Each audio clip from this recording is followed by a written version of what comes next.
Hello and welcome. My name's Angie Holton and I'm the blogger behind The Country Chic Cottage. Today we're going to talk about making sublimation magnets. And I have some free prints for you that are like donuts, cupcakes, and ice creams because I figured why not make some food magnets while we're at it. However, you can put any images you would like on these, including photographs. I'm going to make two different types of magnet. One that is like a hardboard magnet and you put the magnet sheet on after you sublimate. And then the other is a thinner version, probably what you would think more when you think about magnets. And you just sublimate it and it's ready to go. So let's take a look at the supplies we're going to use first of all, and then how to make these sublimation magnets, along with some tips and tricks for hardboard sublimation that you might need. So you're going to need your sublimation magnets, and I'm going to do these two different ways. So this is like a one-piece sublimation magnet. It's already magnetic on the back and we're going to sublimate on the front. These are a hardboard, and it's almost like a hardboard coaster, and the set comes with three different shapes. You sublimate on it and then you add the magnet later, so it has an adhesive. We're going to peel it off and put it on the back. So we're just going to test, see how both these work, and then you can decide which one you would like to use. Then we're going to need a sublimation print. So this is sublimation ink printed on a sublimation paper from a sublimation printer, protective paper, heat resistant tape, as well as a lint roller. And then you will need a heat source. So these hardboard version are going to be 375 degrees for 60 seconds. This version is 355 degrees for 60 seconds.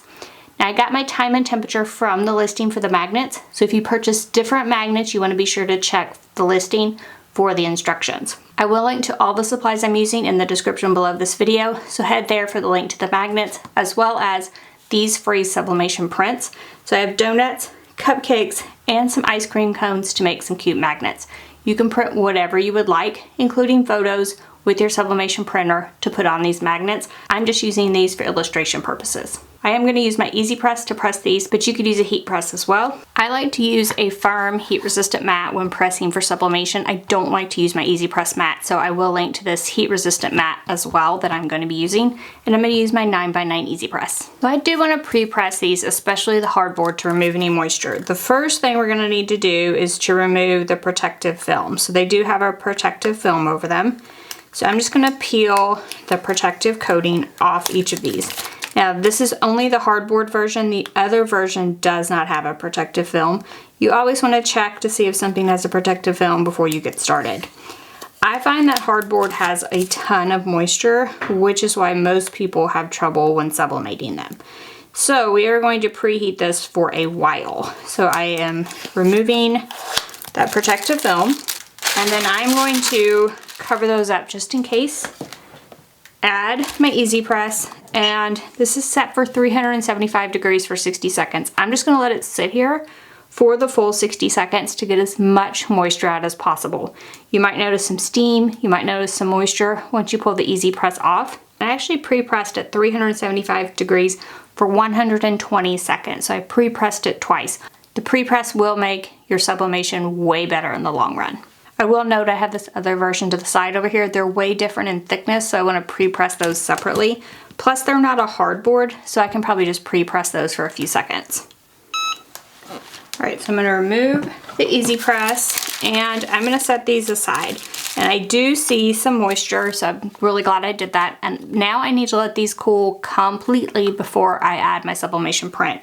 So I'm just going to go ahead and set those to the side. And I'm going to add these other magnets here, and I'm just going to pre-press about 10 seconds or so. They're actually at a lower temperature, but the pre-press is okay, just at the same temperature as the hardboard. And now we want to let those cool as well. I'm going to do a different print on each version of these, but first I'm going to need to clean them well. So you can use a lint roller, you could use rubbing alcohol with a microfiber cloth, just anything to remove lint, dust, debris. So now that I have them clean, we can add the sublimation print. Now these have cooled completely, so I'm just going to start adding my prints, and I'm just going to kind of cut them to size here. I just printed out like a full sheet of sublimation print, and then we could just locate on there. And then we want to tape that down well in several locations, and I always tape to the back so I get a full sublimation print on the front. And I'm just going to repeat with the other sublimation designs. Then I'm going to prep the other version of these in the exact same manner. So lint roll them well. Add to the sublimation print.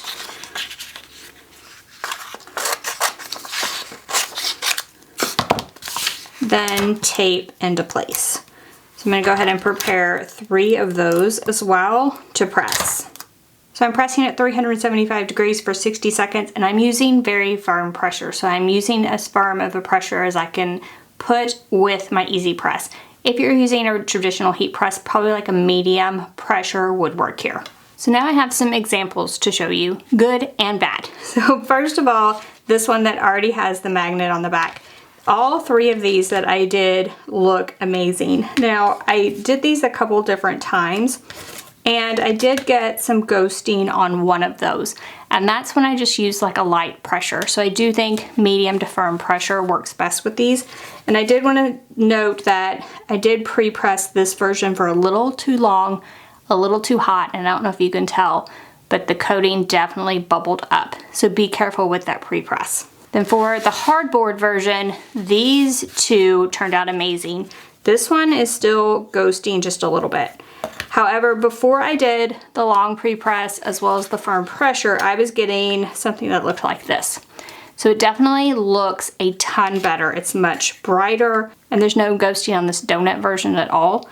So I do think you can get them right. However, you might have some just because of using hardboard and how much moisture it holds.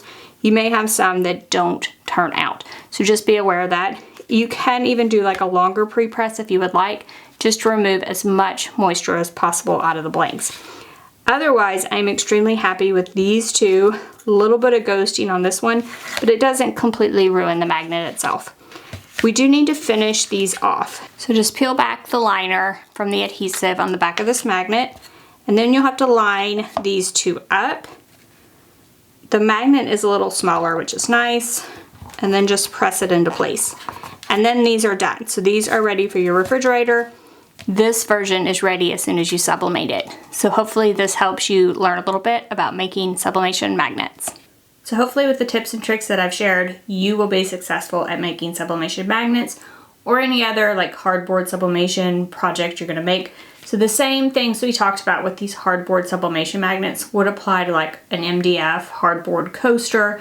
There are a variety of blanks that are this type of hard wood. So anything that looks kind of like an MDF on the back with a white sublimation coating on the front, the same sublimation steps would apply with the preheat, the firm pressure that might help. And do be aware that you might just lose some during the process, just kind of the nature of hardboard in my opinion. So hopefully this helps you and you can make some magnets of your own. I do think these would make an amazing gift idea, whether you choose to use the prints I provided or add your own print or even some photographs to some sublimation magnets to make them for your own refrigerator and for family and friends. If you liked this video and it helped you, give us a thumbs up. If you have any questions about making sublimation magnets, drop down in the comment section, ask away. And if you haven't already, head on over to our YouTube channel, hit that subscribe button. We have videos just like this one every single week, and trust me, you don't want to miss any of those. Thank y'all so much for joining me, and I'll see you next week. Bye-bye.